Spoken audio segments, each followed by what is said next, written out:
हे guys अस्सलाम वालेकुम। I am back with my top 5 dramas of the week.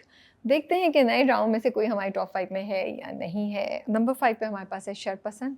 Interesting जा रहा है और आई विश कि अब चीज़ें थोड़ी ज़रा ज़्यादा तेज़ी से मूव करें, इतना ज़्यादा कॉन्वर्सेशन और रोना धोना नहीं दिखाएं तो मुझे अच्छा लगेगा, because I would like Sharpasand to move up. I think it has the potential, but अभी ये नंबर 5 पे स्टक है और वो कहानी मूव आगे नहीं करी इस वजह से। नंबर 4 पे हमारे पास है केस नंबर 9, जो कि इस बार बहुत मज़े का था, मज़ा आ रहा था देखने में क्योंकि काफ़ी नई चीज़ें हो रही थी और जब आप सोच रहे थे कि ये होगा तो कुछ और ही हो गया। जैसे मुरीद की गवाही थी, जैसे कामरान ने हल्फ ले लिया और फिर जिस तरह बीनिश ने उसको इंटेरोगेट किया, तो आप बोर नहीं हो रहे थे एंड यू लाइक अच्छा अब कामरान को मज़ा आएगा, लेकिन पता नहीं कामरान क्या वाकई फंस जाएगा या वो बच जाएगा, दैट्स द क्वेश्चन। नंबर 3 पे हमारे पास है जिनकी शादी उनकी शादी। ये एक वो ड्रामा है जिसको देख के आपको मज़ा भी आता है, आप हँसते भी हैं, आपको रोमांस भी मिल जाता है, आपको थोड़ी मिस्ट्री भी मिलती है और कुछ सोचने के लिए भी चीज़ें होती हैं। एंड मुझे अच्छी चीज़ ये लगती है कि कहानी मुसलसल आगे बढ़ रही है, एक जगह रुकी भी नहीं है, एक के बाद एक चीज़ हो रही है और आप सोच रहे होते हैं कि अब नेक्स्ट क्या होगा। जैसे नादिया और उसकी अम्मी का जो टर्नओवर था वो एक अनएक्सपेक्टेड चीज़ थी लास्ट वीक, लेकिन अब तो वो और भी ज़्यादा आगे चली गई हैं। मतलब there is no stopping to her. वो कह रही है कि नहीं, मैं तो इसकी शादी अपने बेटी से करा के रहूँगी, अली की शादी। उसके लिए मुझे कुछ भी कहना पड़ा। जाजिम साहब जो हैं उन्होंने चक्कर लगाया है, नाउ ही नोज़ कि देयर इज़ समथिंग रॉन्ग, दाल में कुछ काला है, तो वो अब आज़र और चमकी को धमकी दे के गए। तो ये बड़े मज़े की चीज़ें हो रही हैं। And by the way even Jazim has a curfew time, he has to be back at home within a certain time. Number 2 पे जाने से पहले करेंगे हम best director, which is Khizr Idris for Pamaal. What I love most about the drama is the pace. I think इतना crisp रखा हुआ है स्क्रिप्ट को एग्जीक्यूशन में कि इससे पहले कि ऑडियंस की अटेंशन यहाँ से वहाँ जाए, कहानी मूव करती है दूसरी साइड पे और आप कहते हैं अरे। और मज़े की बात ये कि the balance of taking the audience to a journey is just perfect. आपको पता है कि आपने ऑडियंस को लेके कहाँ तक जाना है, ना आप उससे ज़्यादा जा रहे हैं ना आप उससे कम जा रहे हैं। ऐसा नहीं होता कि हमें लगे कि नहीं यार इस चीज़ पे थोड़ी सी बात और होनी चाहिए थी, हमें लगता है कि उस चीज़ पे काफ़ी बात हुई है और अब हम सोच रहे होते हैं अच्छा अब इसका रिजल्ट ये आएगा और एकदम से कुछ और हो जाता है। ऑफ कोर्स हम स्क्रिप्ट राइटर को भी बहुत अप्रिशिएट करेंगे इसमें क्योंकि उन्होंने लिखा है, लेकिन जो स्क्रीन पे एग्जीक्यूशन है, जो उसको स्क्रीन पे ट्रांसफ़र करना, इस सीन को ऐसे शूट करना, इस सीन के बाद फ़ौरन ये वाला लेकर आना, इस सीन को इतना रखना, ये क्रिस्प एडिट करना, पॉइंट टू पॉइंट एडिट करना कि कहीं भी ऑडियंस जो है वो बोर नहीं हो रही हो, ये एक बहुत बड़ी चीज़ है। स्पेशली उस टाइम पे जब यहाँ पे बहुत से ड्रामे हैं जो हमें बोर कर देते हैं ड्रैग हो होकर। So Pamaal is so heartwarming and so different in that way कि एक रिफ्रेशिंग चीज़ आपको नज़र आती है कि एक ड्रामा है जिसमें आप इतने इन्वॉल्व हैं और आप बोर नहीं हो रहे, आप इंटरटेन भी हो रहे हैं, आप सोच भी रहे हैं। फिर मुझे ये बड़ा अच्छा लगता है कि उनके विजुअल्स कहीं भी जो है वो विजुअल सिनेमेटोग्राफी जो है वो मार नहीं खा रही है। Constantly it's a treat to watch Pamaal from the camera point of view also.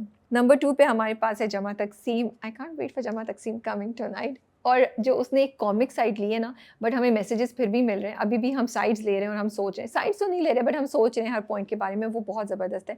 लेकिन जितने फ़नी तरीके से, जितने लाइट हार्टेड तरीके से जमा तकसीम आपको इतने मैसेजेस दे रहा है, वो बहुत बहुत ज़बरदस्त है और I really want to appreciate it. So you are smiling, you are enjoying it, but at the same time you're feeling okay, things need to change now. Number 1 पे जाने से पहले हम करेंगे best actor male and female. Best actor female goes to Saba Qamar as Malika in पामाल।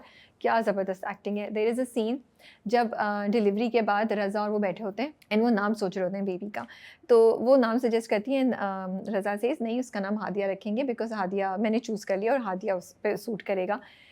उसके बाद 1 और 2 scene के बाद 2 शॉट्स आते हैं सबा कमर का and I think third shot है जब उनकी आँखों में इतना गुस्सा है, उफ, there is not a single dialogue in that particular shot. She is just looking at Raza and amazing amazing performance के वाओ। वो जो एक्ट्रेस है हमारी सबा कमर, वो इतना अच्छा परफॉर्म करती हैं कि वो एक जुमला कहे बगैर, कुछ अल्फाज कहे बगैर भी अब वो ऑडियंस को दिखा रही है कि कितने कोर से उस लड़की के अंदर से एक रिबेलियन निकल के आया, गुस्सा है जो उसकी आंखों में फ्लैश करता है और उसको सफोकेशन फील हो रही है। इतना ज़बरदस्त सीन है वो। I loved it, I loved her performance, I love the expression in her eyes, she is talking with her eyes. That's the beauty of a character whenever Saba Kanwar delivers it. इसी तरह जब वो अपनी माँ से बात करती हैं, आराम से बात कर रही होती है, एकदम से she changes, because I feel this was so realistic. ऐसा ही होता है, आप कहीं बात कर रहे होते हैं और कोई इंसान, और आप अपनी अपनी बता रहे हैं ना, ठीक है, आप सोच रहे दूसरा बंदा सुनेगा, कोई वो बटन एक प्रेस करता है दूसरा इंसान and you just lose it, and that's exactly what happens to Malika. जब उसकी माँ उसको बार बार सबर का सबक दे रही होती है और जब वो कहती है रज़ा ने तो कुछ नहीं कहा, तो मलिका लूजेज इट कि मेरी फिक्र नहीं है। तो सबा कमर की इतनी अच्छी परफॉर्मेंस देख के आपको बहुत मज़ा आता है। एंड जब रज़ा को वो लोग ले जाते हैं उस वक्त जो मलिका की बॉडी लैंग्वेज है ना, आप देखें उनके शोल्डर्स ना नीचे हुए हुए हैं, there is a clear it's symbolism कि उसको नहीं समझ आ रही वो क्या करे, वो झुक गई है, वो फंस गई है और उसकी चाल ही डिफरेंट हो गई है, you know. It's always a treat to watch Saba Qamar in a character, and specially जब एक बहुत पिनिकल पॉइंट आता है ड्रामे में तो फिर तो उनकी परफॉर्मेंस और भी ज़बरदस्त हो जाती है। और best actor male goes to Usman Mukhtar as Raza. वही बात है कि उस्मान मुख्तार जो है ना बड़ा नेचुरल प्ले करते हैं, उनकी परफॉर्मेंस में आपको कहीं भी ओवर द टॉप परफॉर्मेंस नज़र नहीं आती।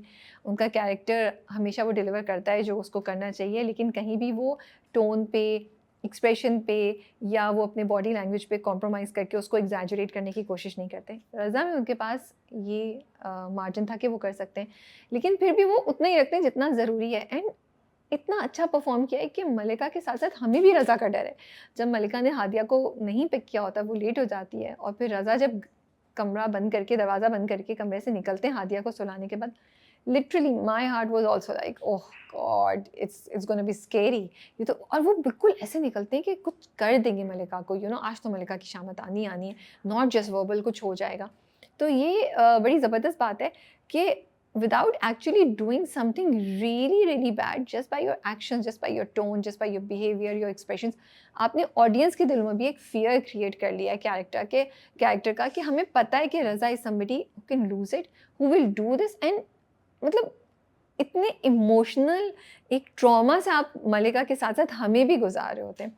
तो बहुत ज़बरदस्त परफॉर्मेंस है उस्मान मुख्तार की, and it is really interesting to watch him as Raza, and it impacts your thought process. Number 1 पे हमारे पास पामाल है।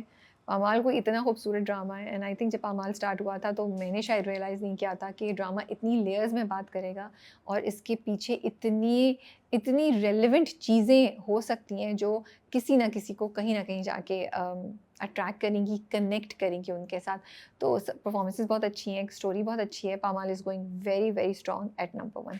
These were my top 5 dramas of the week. आपके टॉप 5 में कौन कौन से ड्रामे हैं मुझे कमेंट्स में ज़रूर बताइए। टेक केयर, अल्लाह हाफिज़।